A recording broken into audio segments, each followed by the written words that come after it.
Good day. We are the group four, and we will discuss to you errors and health effects of radar.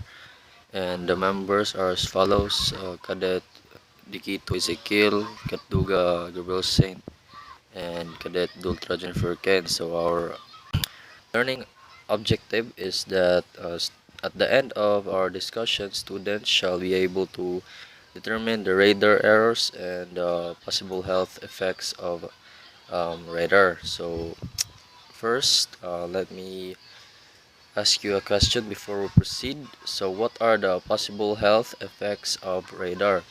So, some of you are having some thoughts and opinions, but most studies conducted to date examined health effects other than cancer. They probed into psychological and thermoregulatory responses, behavioral changes, and effects such as the induction of lens capacity or opacities or the cataract, and adverse reproductive outcome following acute exposure to relatively high levels of our fields.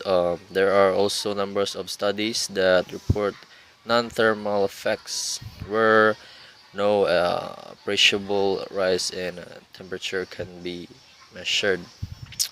So next is the cancer related studies. By many epidemiological studies have addressed possible links between exposure to RF and excess risk of cancer.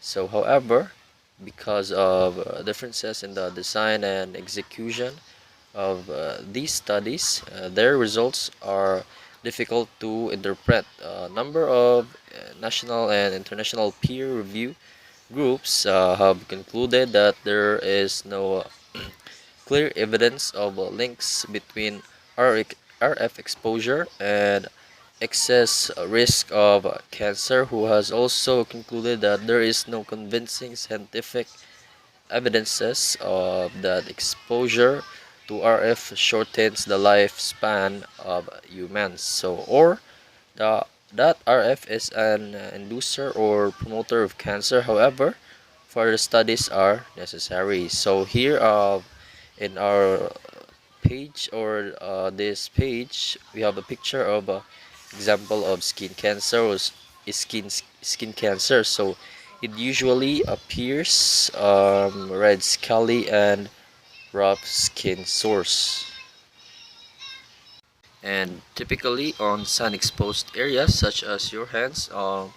In this page, as the skin cancer, it can also appear in your head, neck, lips, or ears, which is obviously exposed in sun areas. So it can also develop inside of scars or chronic open sores. So that's all for my part. The next reporter will be Cadet Dikito. Good day everyone, I'm Cadet Tikito of SMT3 and my task for today is to discuss the radar errors 1 to 13. First one is heading marker alignment, AB. The second is ABL not alignment. Third is gyro input error. 4 is improper tuning.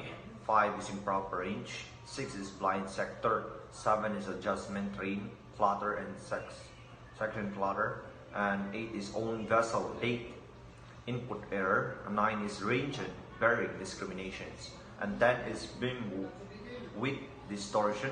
11 is side loop echo. And the 12 is multiple echo. And 13 is second trace echo. So for the radar errors, heading marker alignment. So what is heading marker alignment?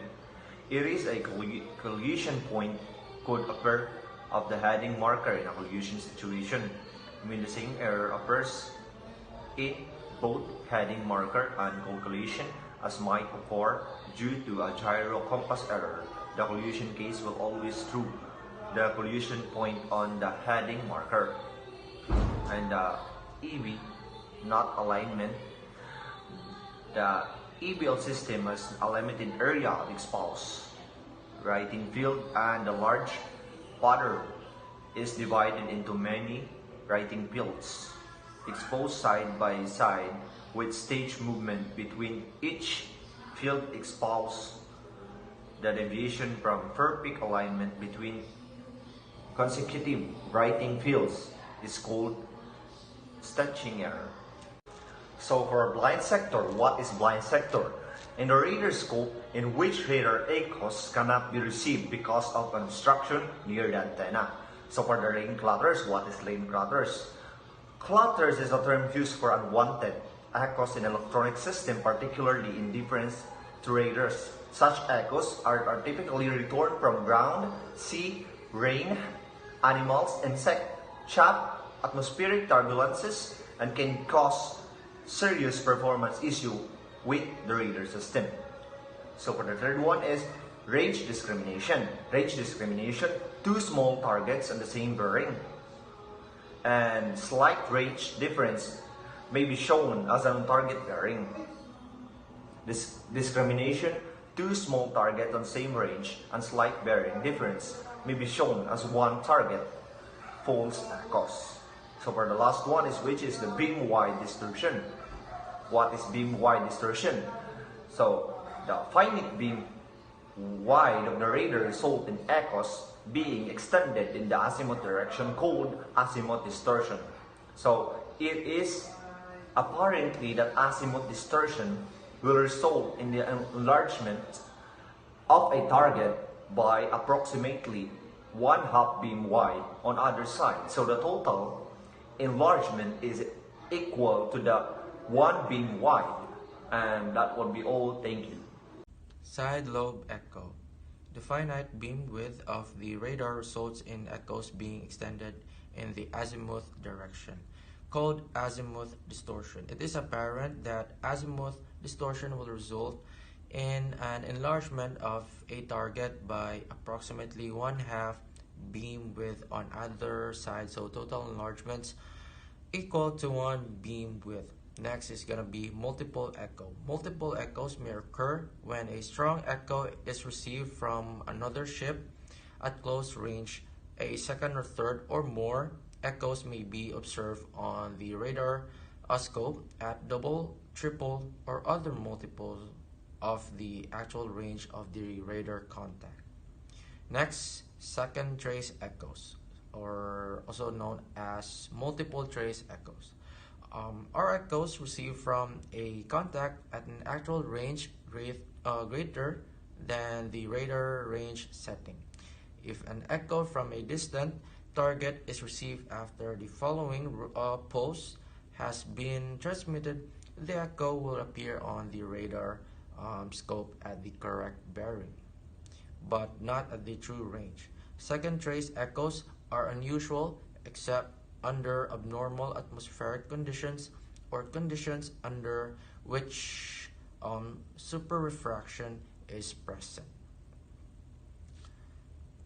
Next is one of the limitations of the ship's radar is that it may not be able to detect an object due to its size, proximity to sea surface, or when the object is a poor radar target because of its construction or design.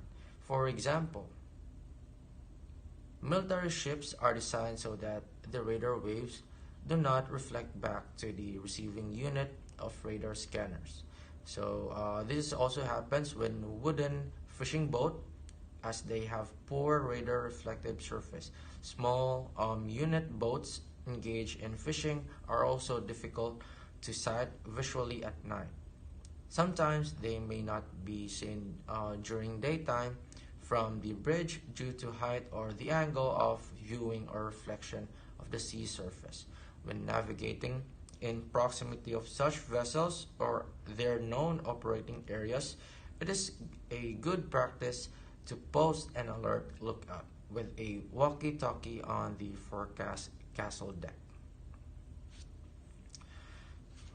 In the following picture, seaweed is giving very good radar returns due to the highly reflective surface it had covered the whole sea surface during low water. But But because it was the ship's first scout to a port area, which was not well surveyed, um, my first thought was that there may be an error in the charts, and we altered course to stay well clear.